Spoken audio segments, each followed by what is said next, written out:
ఈ డయాబెటీస్ అనేది మనం మెడిసిన్ అంటే డిటెక్ట్ అయిన తర్వాత అయినా లేదంటే మెడిసిన్ యూస్ చేస్తున్నా కూడా దాన్ని మనం ఎలా రివర్స్ చేసుకోవచ్చు?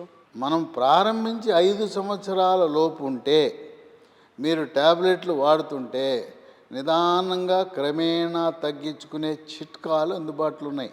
ఈ ఓకే. చిట్కాలు ఏం ఖరీదైనవి కాదు. ఇంకా కొంతమందికి శాదస్తం, వాళ్ళు రోడ్డు మీద జిలేబీ కనపడుతుంది, స్కూటరో కారు ఆపుతాడు, జిలేబీ తింటాడు.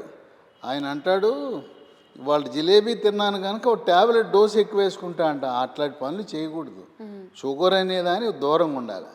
అసలు ఆ షుగర్ అనేది చాలా హానికరం.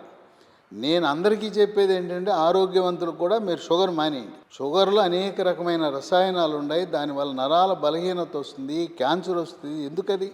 మనం పూర్వీకులు ఏం వాడేవారు? బెల్లం వాడేవారు.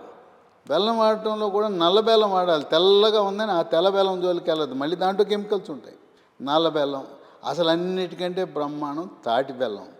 ఈ తాటి బెల్లం కూడా కోయంబత్తూరులో తయారు చేసిన తాటి బెల్లం. దాన్ని వాడితే ఆరోగ్యపరంగా అన్ని రకాలుగా మంచిది. తాటి బెల్లం వాడితే చక్కగా మనం ఆరోగ్యాన్ని కాపాడుకోవచ్చు.